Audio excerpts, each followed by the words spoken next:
à Dieu. Prions un instant. Père éternel, nous te bénissons, nous t'adorons, Dieu Tout-Puissant. Merci pour ta présence dans nos vies, Seigneur. Merci pour cette privilège que nous avons, Seigneur, de louer ton nom, de venir devant toi, Seigneur, de s'épanouir, Seigneur, dans ta présence. Merci, Seigneur, pour ta bénédiction sur nos vies. Merci pour la semaine que tu nous avais passée. Et ce matin, nous sommes à tes pieds, Seigneur, que tu viens parler à nos cœurs. Viens nous bénir, Seigneur. Viens manifester ta présence parmi nous. Viens, Seigneur, utilise-moi comme un instrument, Seigneur, et bénis, Seigneur, tes enfants ce matin. Pardonne nos péchés, Seigneur. Lave-nous avec le sang de Jésus. Viens, Seigneur, à nos secours. Que ton nom soit béni. Au nom de Jésus, nous te prions. Amen.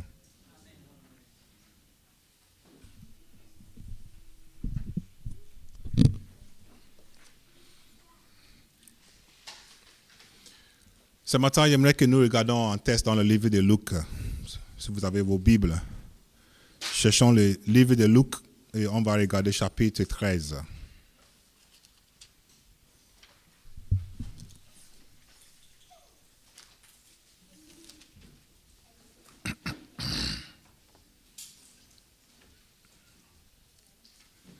Luc 13, partie du verset 1.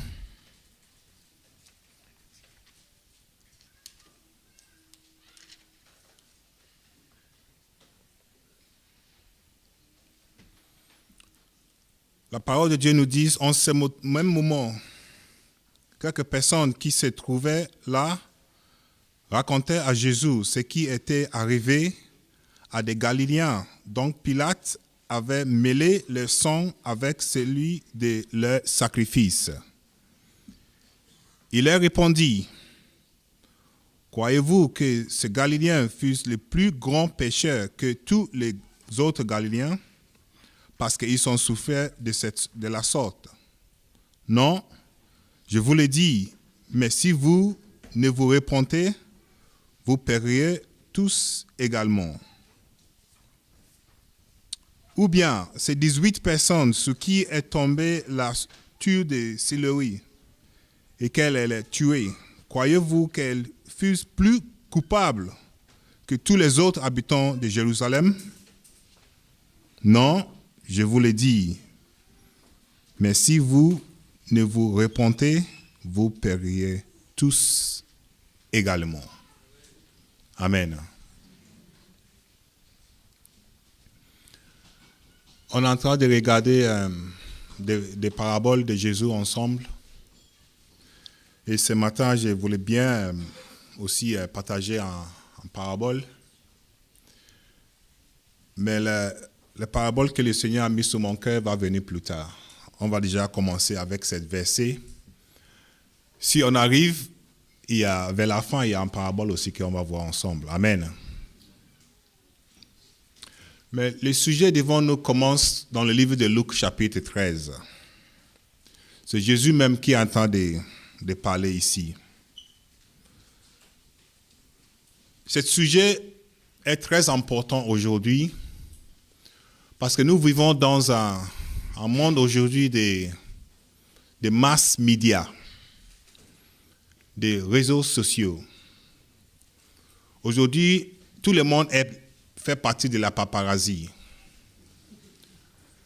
C'est pas comme avant, on doit attendre peut-être 1 semaine ou 2 semaines pour avoir les vidéos sur la télé. Mais aujourd'hui, on peut voir des choses en direct, live. Quelqu'un est en train de mourir et au lieu de l'aider, on a les caméras sur son visage. Parce qu'on veut être le premier à le mettre sur l'Internet. Et à cause de ce privilège que nous avons avec l'Internet, on voit tout ce qui se passe autour du monde. Et là, je vais vous attirer votre attention sur même les catastrophes qui se passent loin, loin de nous. Des guerres civiles en Afrique, les tsunamis en Asie, les révoltes en Europe, tout ce qui se passe à Paris, on le voit direct sur notre télé. On voit des gens qui sont tués directement, comme si on peut même voir la balle qui sort du pistolet qui rentre dans sa tête. On voit des avions qui rentrent dans les bâtiments, qui tuent des gens dans les centaines. Et toute cette catastrophe se passe autour de nous et on est obligé de les regarder. On ne peut pas l'éviter. Je ne sais pas si c'est possible pour vous, mais on ne peut pas l'éviter. Soit tu le veux, soit tu ne le veux pas, tu dois les regarder. Tu dis, moi je ne suis pas sur Snapchat, moi je regarde que X, il est là-bas aussi. Tu vas sur Facebook, là c'est même grand.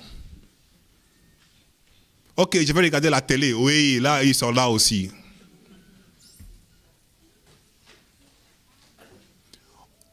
On voit des choses catastrophiques qui passent au monde. Et quand ces choses arrivent, le monde pose la même question. Et c'est la question qu'on vient de lire aujourd'hui dans le livre de Luc, chapitre 13. Donc, voyons ensemble ce livre. Ici, ça parle des Galiléens qui étaient dans les temples et qui offraient des sacrifices.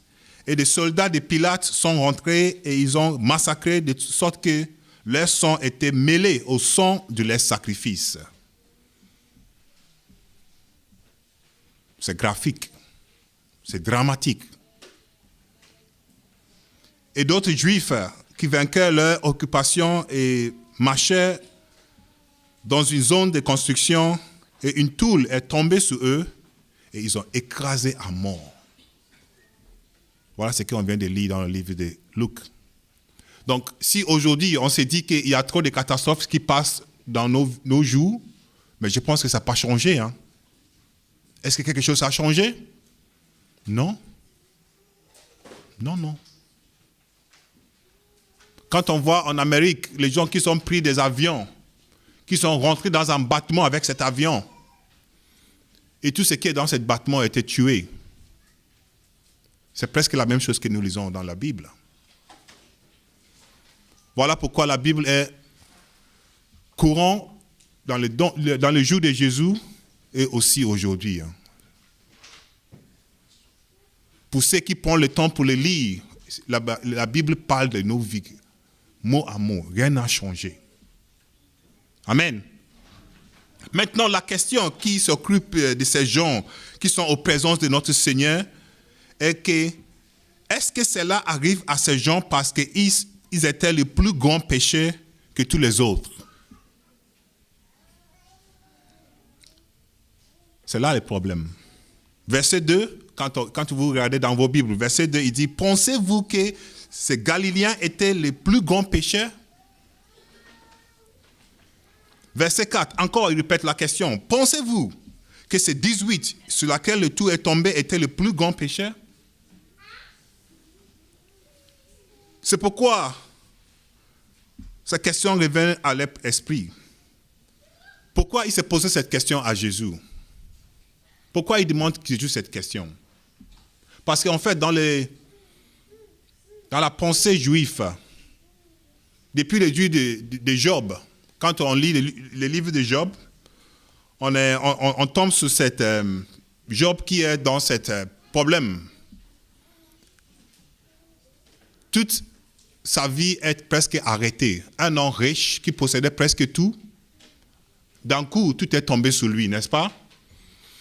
Il était dans la misère, il était malade, il avait tout perdu. Et ses amis sont venus autour de lui. Et ce qui est intéressant, c'est que ses amis, ces 3 hommes sont venus, comme avec la coutume, ils sont venus autour de Job, ils s'assoient et ils ne disaient rien de tout. C'est comme ça qu'ils se sympathiquent avec les uns les autres, les Juifs. Tu viens, quelqu'un qui a perdu quelque chose, tu viens t'asseoir juste à côté de lui, on ne dit rien, on s'assoit. Et peut-être c'est les meilleures choses qu'ils ont faites, n'est-ce pas? Parce que la Bible nous dit que quand ils ont commencé à ouvrir leur bouche, la sagesse était partie, ils commencent à dire n'importe quoi. Et qu'est-ce qu'ils ont dit? Ils ont dit, Job, réfléchis bien. Peut-être tu as péché quelque part. Peut-être tu as fait quelque chose de mauvais que tu ne veux pas nous dire. Et peut-être Dieu est en train de te punir pour tes péchés. Voilà la pensée juive. Voilà la théologie. C'est simple. Si quelqu'un est malade, c'est Dieu qui le punit. Si tu as le cancer aujourd'hui, parce que tu es le plus grand pécheur parmi nous. Si tu n'es pas riche, ça c'est pire. Par contre, si ta vie va bien, si tu es en bonne santé, tu brilles bien sur les peaux, ça veut dire que tu es quelqu'un de bien. Et que Dieu te bénisse. Que Dieu te aime bien. Si tu tombes malade, il y a quelque chose. C'était la pensée des Juifs. Hein. Et ce n'est pas seulement les Juifs, comme j'ai dit. Aujourd'hui, ça peut nous arriver aussi. Ça peut nous arriver aussi. On dit, mais le frère, il est encore malade. Ah, mais cet frère-là, encore lui, il y a bien quelque chose dans sa vie. Et voilà la question devant nous ce matin. Est-ce que ceux qui sont en train de passer dans les cataclysmes, c'est toute cette catastrophe qui se passe autour de nous, quand on regarde sur la télé, quand on voit les guerres, les gens qui sont tués, presque direct sous nos yeux, est-ce qu'ils sont les plus pécheurs que nous aujourd'hui? Et quand on voit les tremblements de terre qui fait tuer presque 200 personnes par jour, on se dit, mais ce n'est pas possible. Voilà la question que Jésus leur pose. Est-ce que ces personnes sont les plus grands pécheurs? Pourquoi il pose cette question? En fait, cette question vient à partir du livre Luc chapitre 12. Jésus est en train de expliquer quelque chose en disant que si vous avez un problème avec le juge, réglez votre problème avant de l'aller voir. Luc chapitre 12. Jésus est en train de le dire. Si vous passez, allez voir le juge, efforcez-vous, arrêtez et soyons d'accord avant de rentrer dans l'audience de le juge. Sinon, si tu rentres dans l'audience du juge, il va te juger coupable, il va te donner aux officiers et l'officier va te mettre en prison jusqu'à tu as payé toutes tes dettes. Voilà Luc chapitre 12. Donc les gens sont en train d'écouter cette parole de Jésus et ils sont en train de se poser les questions. Ça, on comprend quand on a fait quelque chose de mal et on est puni, on peut le comprendre. Mais maintenant, la question qui se passe dans les têtes, c'est que, alors, ceux qui n'ont rien de fait, ils n'ont rien de fait, qu'est-ce qu'ils ont fait de mal? Rien du tout. Par exemple, les gens qui sont dans le temple, ils sont en train de donner leurs sacrifices. N'est-ce pas? C'est ce qu'on vient de lire. Je pense que c'est quelque chose de bien, n'est-ce pas? Ils sont dans le temple, c'est Dieu même, c'est la parole de Dieu qui les demande de faire des sacrifices. Ils sont là, ils sont en train de présenter les sacrifices. Et le soldat de Pilate, il vient et il les massacre. Massacré. Ça, c'est difficile quand même.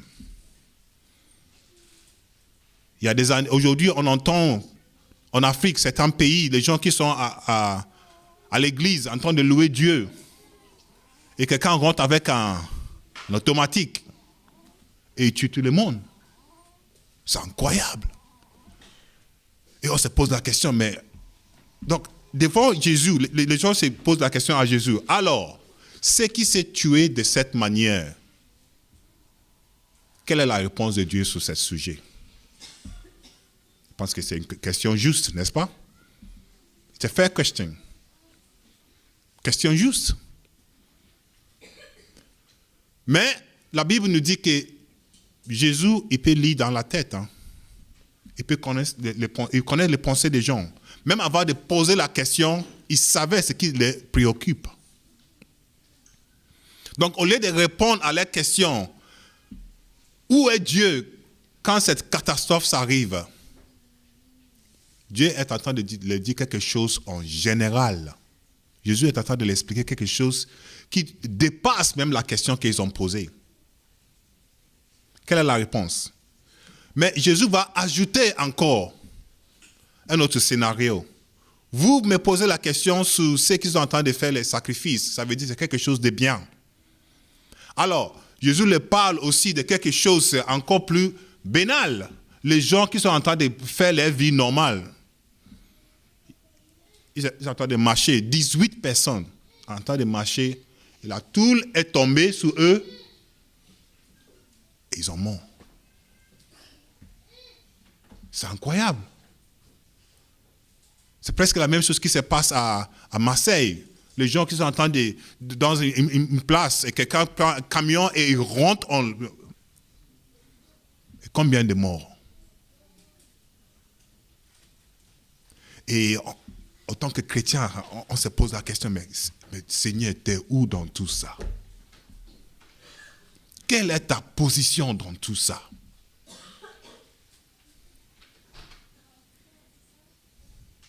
On peut se poser la question aussi aujourd'hui, avec ce qui se passe tout autour de nous. On peut se poser la question. Aujourd'hui, la France est en train de faire la diplomatie partout au monde. Ce pays est un des plus puissants du monde. Donc nous, on n'a peur de rien. Peut-être ça ne nous arrivera jamais. On a toute l'armée pour nous protéger. Gloire à Dieu. Mais si un jour ça nous arrive, quelle est la compréhension de toutes ces choses qui se passent autour de nous? Jésus dit, je vous donne encore un scénario. 18 personnes, rien de fait de tout. Ils n'ont pas de péchés, ils sont en train de vivre leur vie normale, ils n'ont accusé personne, et là, le tout est tombé sur eux, ils sont morts. Quelle est votre explication sur ça? Amen. Et avant d'aller loin, il faut être d'accord que Dieu peut nous mettre à la mort, nous tous, quand il veut, n'est-ce pas? La parole de Dieu nous dit, le péché amène à la mort. Encore, il dit, celui qui dit qu'il n'a pas de péché, il n'a pas de péché, mais c'est un menteur, n'est-ce pas? Donc, on est d'accord que nous tous, quand Dieu le veut, il peut arrêter nos vies. Donc, il n'y a pas de question de pourquoi lui et pourquoi moi et pourquoi non.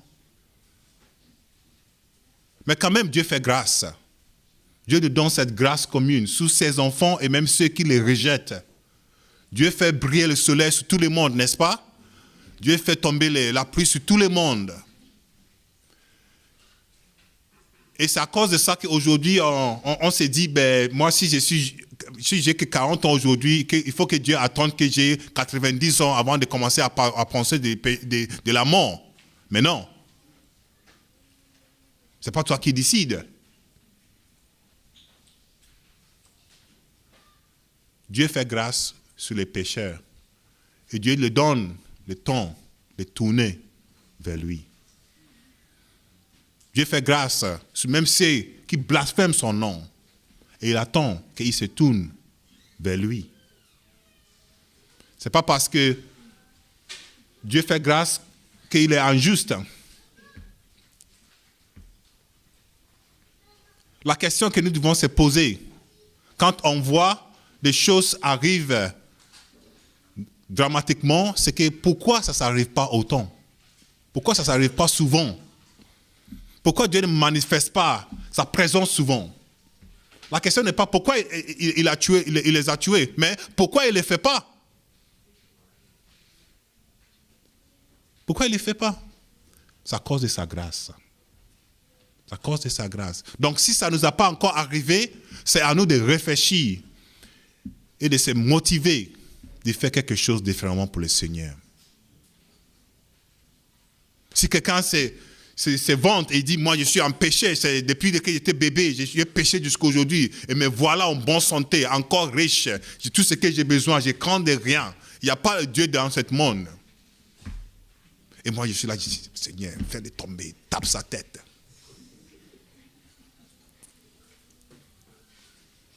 Mais encore, les gens comme ça vivent. Ils vivent encore.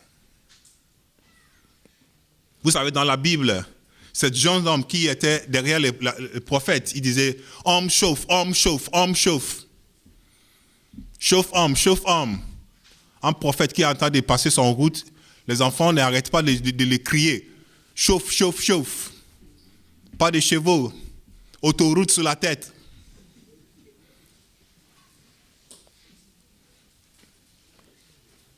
Excusez-moi, ceux qui sont...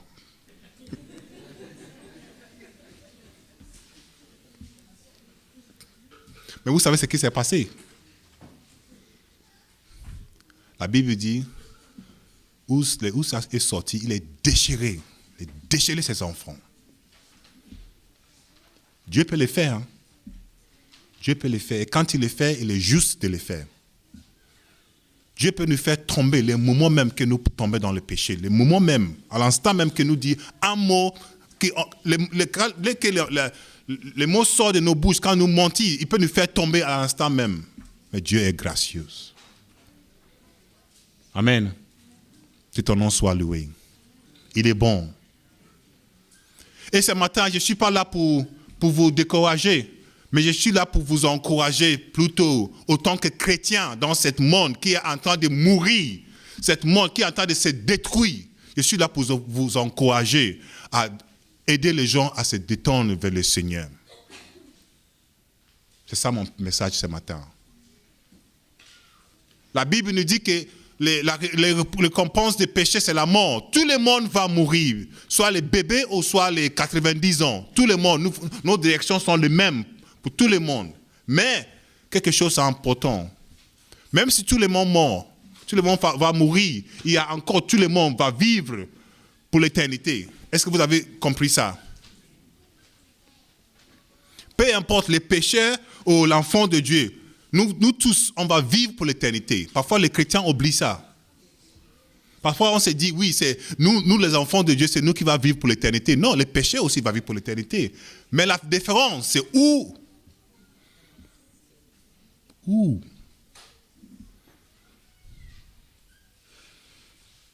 Les chemins qui amènent dans les perditions, c'est avec les gens qui bouleversent. C'est chargé des hommes et des femmes qui sont en train de se détruire. Et Dieu a touché nos cœurs, Dieu a touché nos vies pour que nous soyons aussi ses collaborateurs sur cette terre pour changer de vie.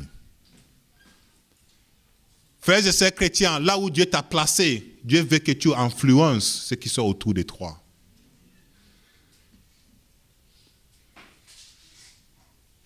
Là où tu es, que ta vie soit une vie de bénédiction pour quelqu'un. Que ta vie soit la différence, que quelqu'un voit et se pose la question, pourquoi elle est comme ça? Pourquoi cette famille vit comme ça? La parole de Dieu nous dit que nous sommes dans le monde, mais nous ne faisons pas partie du monde, n'est-ce pas? Ça veut dire qu'on ne peut pas quitter le monde, on ne peut pas se séparer, on ne peut pas se fermer à la maison. Il faut sortir, il faut parler aux gens, il faut travailler, il faut aller à l'école. Il faut se mélanger le plus profond qu'on peut mélanger parce que Dieu nous a besoin là, quelque part dans nos vies aussi. Il ne faut pas s'isoler. Les chrétiens ne sont pas appelés seulement à être dans l'église des 365 jours par an. Non. Dieu nous demande, qu'est-ce qu'il a dit à ses disciples? Va. Sors. Même de Jérusalem. Sors encore. Pas encore. Et nous voici aujourd'hui. On n'a pas besoin de partir loin, mais là où Dieu nous a placés. La personne devant nous.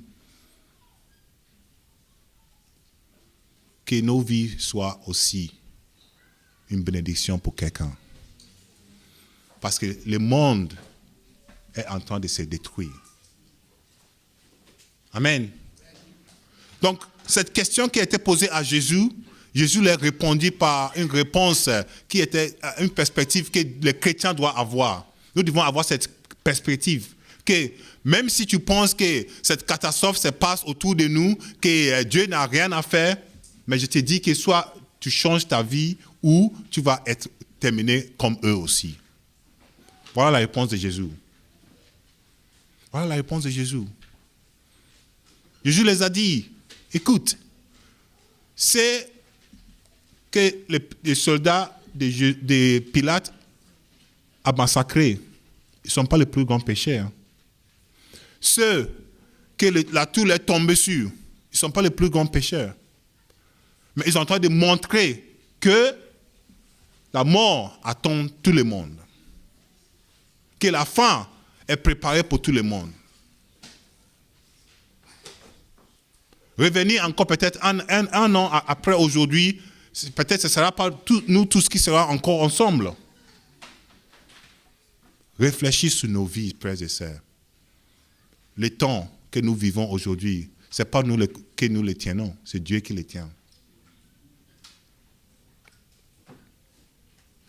Et de plus en plus qu'on vient ensemble, on entend la parole de Dieu, ça nous bénisse, on est content, on dit Alléluia. Surtout quand on dit que Dieu te bénisse, qu'il soit riche, que tu achètes la Lamborghini, tu dis Amen, Amen, Amen.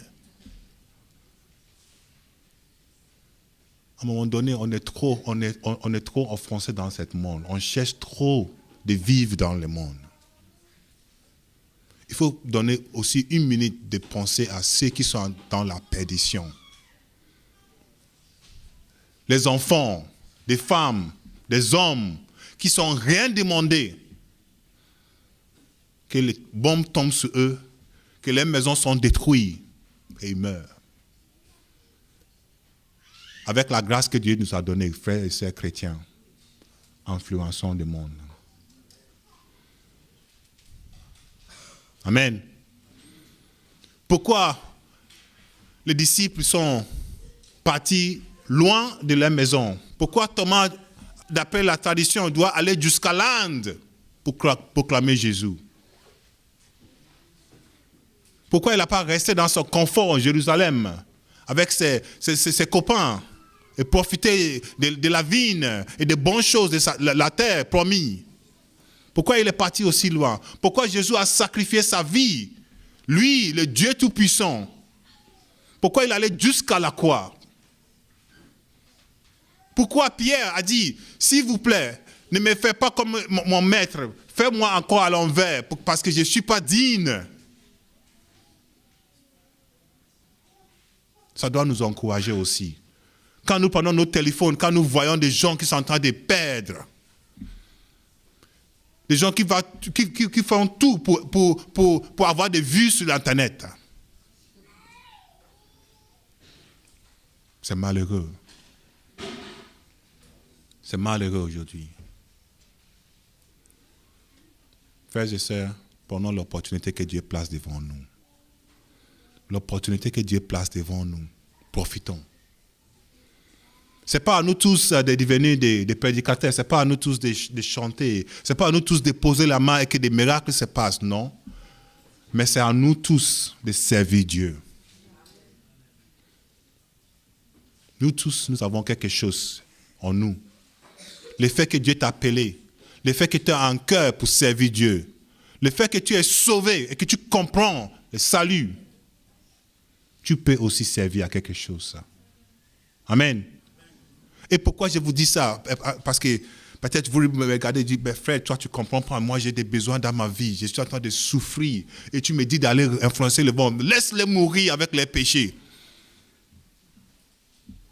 Mais la parole de Dieu nous rappelle encore que cherchez d'abord.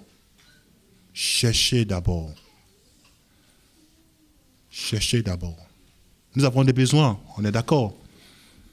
On a des grands besoins dans nos vies. Il y a plein de choses qui se passent dans nos vies aujourd'hui que nous voulons que Dieu intervienne. Nous voulons que la manifestation de Dieu soit vue dans nos vies. On est en train de prier pour des choses qu'on ne voit pas même manifester. Mais Dieu nous dit, ce n'est pas ça la question.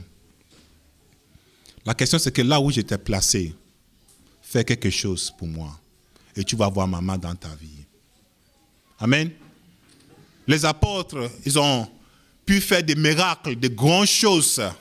La parole de Dieu lui dit, même Paul, il devait juste passer. Pierre devait juste passer et les gens qui sont en train de mourir se mettent debout. Il ne cherchait pas à faire de grandes choses avec sa vie à Pierre. Il ne cherchait pas à manifester puissance. Hein. Il cherchait seulement à servir Dieu. Mais les choses sont passées. Parce que Dieu était d'accord avec ce qu'il cherchait. Il avait un cœur avec le Seigneur. Et quand on est cœur à cœur avec le Seigneur, nous voyons des choses grandes qui se passent autour de nous. Amen. Et frères et sœurs, ce n'est pas seulement quand on entend de faire quelque chose de bien que des miracles vont se passer. Hein. Je me souviens, il y a juste quelques jours là, j'ai parti au travail le matin et en conduisant tout un coup, il y a un sujet de prière qui est rentré dans ma tête et j'ai commencé à prier. J'ai commencé à prier, ce sujet, je ne sais pas comment c'est venu, mais j'ai commencé à prier en conduisant, j'ai prié, pas les yeux fermés, hein, toujours les yeux ouverts. Soyons d'accord. J'ai prié et j'ai dit Amen, Amen. Et dès que j'ai dit Amen, ma voiture a arrêté. J'ai accéléré, la voiture freine. Pour ceux qui connaissent un peu les voitures, quand tu accélères et la voiture freine, c'est quelque chose de grave. J'ai tout fait pour démarrer, ça n'a pas démarré. On a appelé le garagiste, il est venu, il dit mon frère, ton moteur là, il est cassé. C'est fini pour toi. Il faut changer le moteur. Mais je dis, mais Seigneur, je t'attends de prier quand même.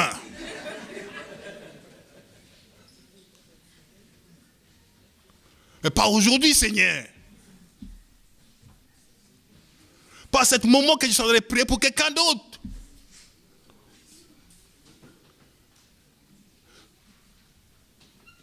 Comme Jésus a dit, ceux qui sont en train de même faire des sacrifices demandés par Dieu lui-même, les soldats sont venus. Qu'est-ce qu'ils ont fait? Ils l'ont massacré. Jusqu'à ils ont mélangé les sangs avec les sangs des sacrifices. C'est l'abomination, frères et sœurs. Ne pensez pas seulement que nous partons à l'église, que tu vas aller bien dans nos vies. Frères et sœurs. Ne partons pas seulement que j'ai donné ma vie à Dieu. Donc à partir d'aujourd'hui, il faut que je m'arrête et que je mange de bonnes viandes. Frères et sœurs, soyons encouragés. La difficulté fait partie de nos appels. Le haut et le bas fait partie de nos vocations. Le temps difficile va venir, même quand on entend faire des 40 jours de jeûne. Les choses vont arriver dans nos vies. Les choses mauvaises, les difficiles. On se dit, depuis que j'étais petit, je me suis gardé pour le Seigneur. Et me voilà, après 40 ans, je n'ai rien dans ma vie. Seigneur, comment ça se passe comme ça? Et vous pouvez poser cette question à Jérémie. Jérémie qui voit Israël en train de perdre la vie. Et Jérémie vient, il dit, moi j'ai la parole de Dieu. Je peux vous donner ce que Dieu veut que vous fassiez et vous serez bénis. Et on dit, Jérémie, va en prison. Même dans les prisons, il appelle son assistante. Il est en train d'écrire tout ce que Dieu met dans son cœur. Tu écris encore, viens. Tu pars avec nous en Égypte. Quelqu'un qui est en train de faire quelque chose de bien. Les gens qui sont le cœur bien, frères et sœurs, il peut arriver aussi de mauvaises choses. Soyons encouragés. Ne pensons pas comme les Juifs qui se disent, à chaque fois que quelque chose de mauvais passe dans ta vie, c'est Dieu qui est en train de te punir. Ce n'est pas du tout ça. Ça fait partie de nos vies. La maladie, ça fait partie de la vie aujourd'hui. Les frères et sœurs qui étaient avec nous il y a quelques années derrière, qui sont en train de souffrir aujourd'hui de la maladie, ils ne sont pas les plus grands pécheurs que nous. Hein. Dieu n'est pas en train de les punir, non. C'est toujours une leçon pour nous. De se dire, qu'est-ce que j'ai fait avec ma vie aujourd'hui? Aujourd'hui, j'ai la force de tenir debout. J'ai la voix pour chanter. J'ai les pieds d'aller sortir avec les frères et sœurs pour évangéliser. Je peux faire quelque chose pour le Seigneur aujourd'hui. Qu'est-ce que j'ai fait avec ma vie aujourd'hui?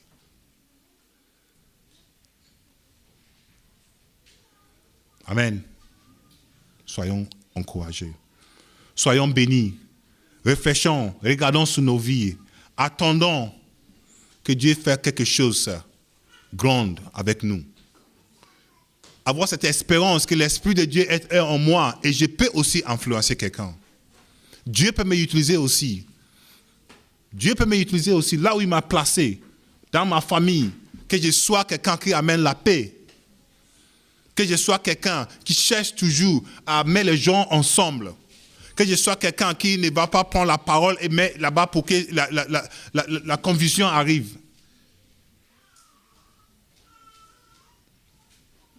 Parce que de mauvaises choses peuvent arriver aux bons hommes. Des temps difficiles peuvent arriver même à ceux qui sont en train de donner tous leurs besoins aux orphelins. Les temps difficiles peuvent arriver dans leur vie aussi. Mais comme Paul a dit, peu importe, soit je vis ou soit je parte. Pour moi, c'est une bénédiction. Amen. Moi, souvent, je pense seulement à aller avec le Seigneur quand la vie passe mal. Je dis, Seigneur, arrête aujourd'hui, comme ça, on arrête. Je ne paie pas mes dettes, comme ça, je pars et c'est fini. Mais le Seigneur dit, non, tu restes encore, toi. Paie toutes tes dettes jusqu'à le dernier centime. Dès que la maladie vient, on se sent très, très mal. Oh, Seigneur, viens maintenant, Seigneur Jésus, viens maintenant, comme ça arrête. Non. Tu vas être guéri et tu vas continuer ton chemin.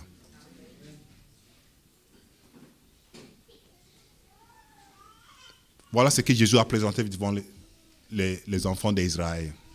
Voilà ce que Jésus a dit aux ceux qui sont en train d'écouter sa parole. Il dit, ne pensez-vous pas que ceux qui sont en train de passer dans les temps difficiles, c'est le plus grand péché. Hein?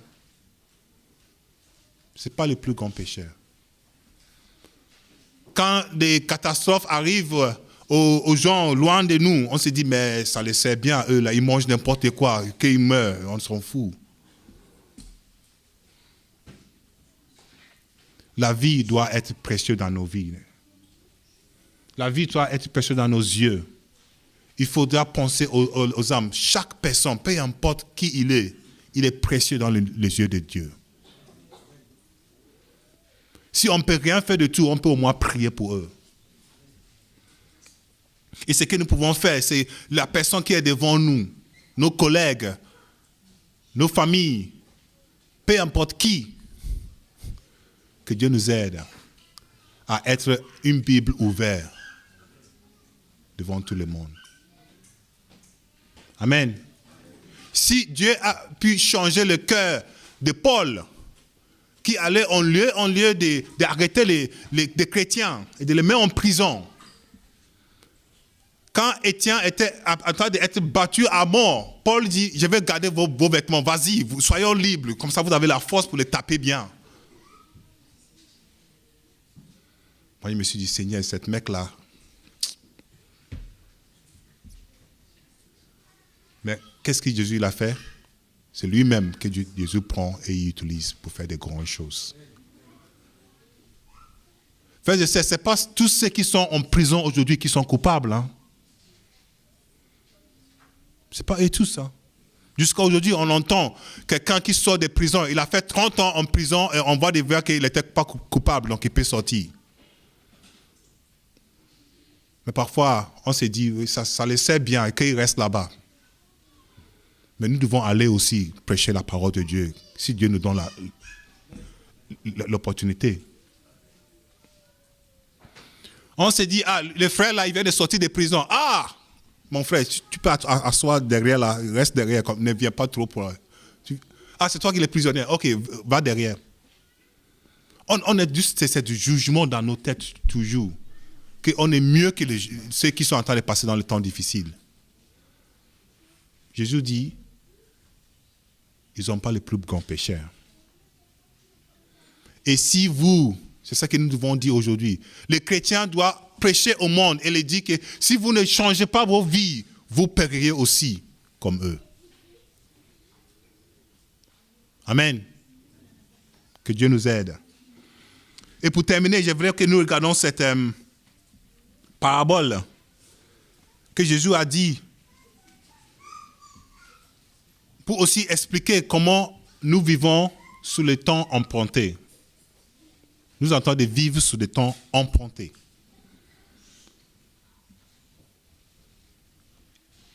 Écoutez ce qu'il a dit. Il commençait à raconter cette parabole. Un homme avait un figuier qui avait été planté dans sa vigne.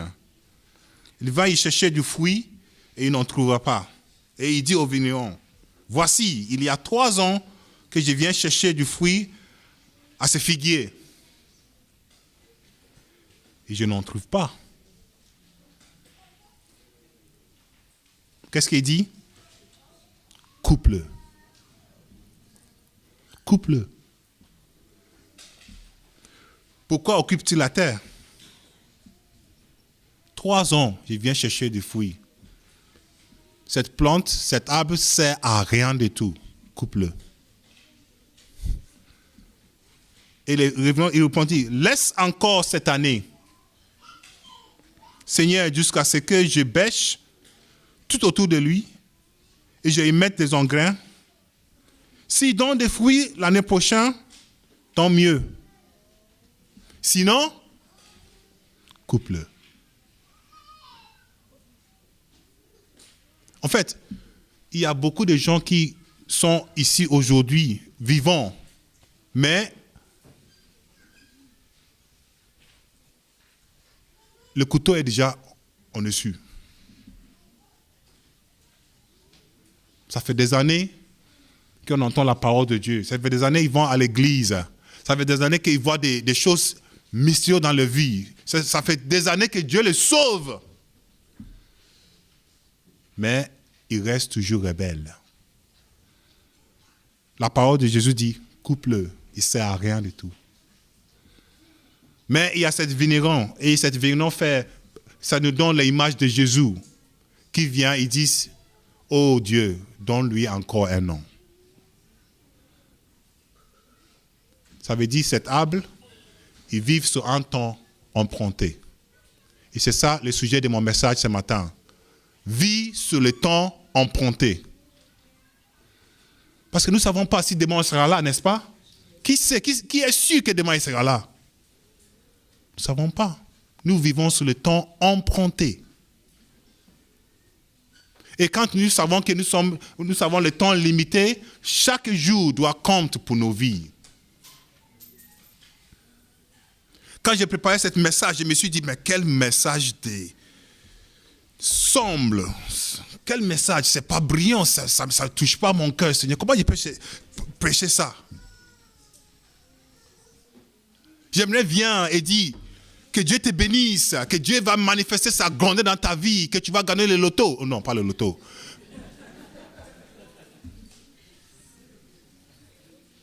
Que Dieu va faire quelque chose d'extraordinaire dans ta vie. Mais, frères et sœurs, le plus important, c'est est-ce que tu es sauvé? Est-ce que tu es en train de prendre minute par minute la vie que Dieu te donne? C'est ça, cela est le plus important que tous les restes que nous pouvons demander. Quand on a un cœur qui cherche Dieu, quand on est toujours appelé le fait que Jésus va venir, c'est un moment même. Est-ce que je suis prêt? Est-ce que mon collègue il est prêt? Est-ce que mon voisin il est prêt? Et tu peux dire, mais mon voisin, je ne suis pas en connexion avec lui. Et ton collègue que tu travailles avec tous les jours, ça fait des années que vous travaillez ensemble. Est-ce que tu as eu même un mot pour lui? Amen. Que Dieu nous aide. Il dit, coupe-le, il ne sert à rien du tout. Les figuiers étaient communes en Israël. Cette précieux excellente pour l'ombre, utilisée pour plein de choses. Le fermier arrive et regarde cette figuier et dit, je ne trouve pas de fruits. Que Dieu nous aide, qu'il trouve des fruits en nous. Que Dieu nous aide, que quand il regarde nos vies, il voit au moins quelque chose, moins de choses en nous. Au moins un cœur qui cherche à faire quelque chose, n'est-ce pas? On ne peut pas tout faire, mais ce que Dieu voit, c'est le cœur. Et ce n'est pas seulement à prendre un micro et aller sur la route. Non, ce n'est pas ça que je demande. Mais Dieu va ouvrir les chemins. Dieu va te donner l'opportunité à proclamer son nom. Et quand cette opportunité vient, frères et sœurs, ne ferme pas. Parce que la vie de quelqu'un est dans tes mains.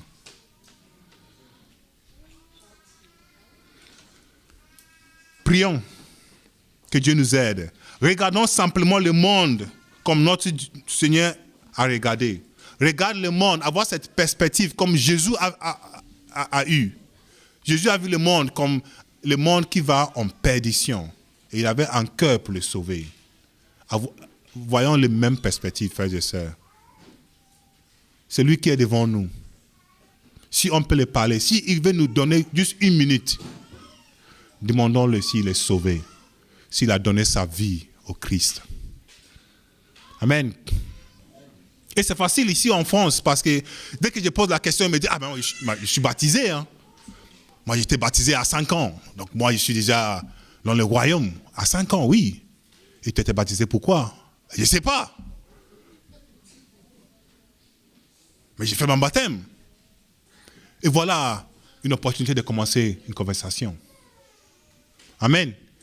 Et quelqu'un vient dire, mais toi tu es chrétien? Oui. Et donc tu vas quelle église, quel temple? Non, moi je ne vais pas au temple. Nous, on est évangélique. C'est quoi ça, évangélique? Mais les chrétiens sont les mêmes, non? Non, ce n'est pas les mêmes. Moi, je suis catholique, je suis chrétien aussi. Oui, tu es catholique, mais qu'est-ce que la Bible dit? On commence une conversation. Amen. Quelle est la différence entre quelqu'un qui est catholique et quelqu'un qui est évangélique? Voilà, opportunité pour proclamer le nom de Jésus. Et cela, ça ne vient pas tous les jours. Hein. Ça ne vient pas tous les jours. Mais soyons prêts à profiter de cette opportunité dans nos vies. Prions un instant. Et demandons au Seigneur, je vous invite à prier chacun de vous. Nous sommes chrétiens. Nous avons accepté Jésus. Et s'il y a quelqu'un ce matin ici qui n'a pas encore accepté Jésus, je te prie de donner ta vie à lui. Remettons nos vies dans les mains de Jésus. Il est le chemin et le seul chemin. Il est le chemin et la vie. Et c'est par lui seul que notre âme peut être sauvée. Frères et sœurs, n'attends pas demain. Fais-le maintenant. Donne ta vie à Jésus. N'attends pas demain parce que même ce soir ne nous a pas promis. La parole de Dieu dit que demain c'est le temps des diables. Aujourd'hui c'est le temps de Dieu. Acceptons Jésus dans nos vies, cette moment même. Donnez nos vies à lui. Demandons-lui de nous utiliser, Seigneur, là où il nous a placés. Nous sommes faibles, nous sommes timides. Parfois, nous avons même des peurs de gens. Mais que Dieu verse son esprit sur nous. Que Dieu vienne nous fortifier. Là où il y a les maladies, là où il y a les problèmes, que Dieu les résoudre pour que nous pouvons aussi donner un témoignage pour son nom. Oh Seigneur, nous te bénissons, Père éternel. Utilise-nous, Seigneur. Aide-nous, Seigneur. Ne pas seulement focaliser sur nos carrières et nos besoins, Père, mais avoir aussi de temps en temps cette cœur qui veut être un instrument dans tes mains, Seigneur. Pour que tu puisses nous utiliser aussi pour sauver quelqu'un. Que quelqu'un peut dire aussi que c'est lui qui a prêché la parole. C'est lui qui est venu proclamer Jésus dans ma vie. Seigneur, utilise-nous, Père. Nous voici dans son trône de grâce. Nous voici devant toi, Père. Viens à nos secours. Que ton nom soit béni. Amen.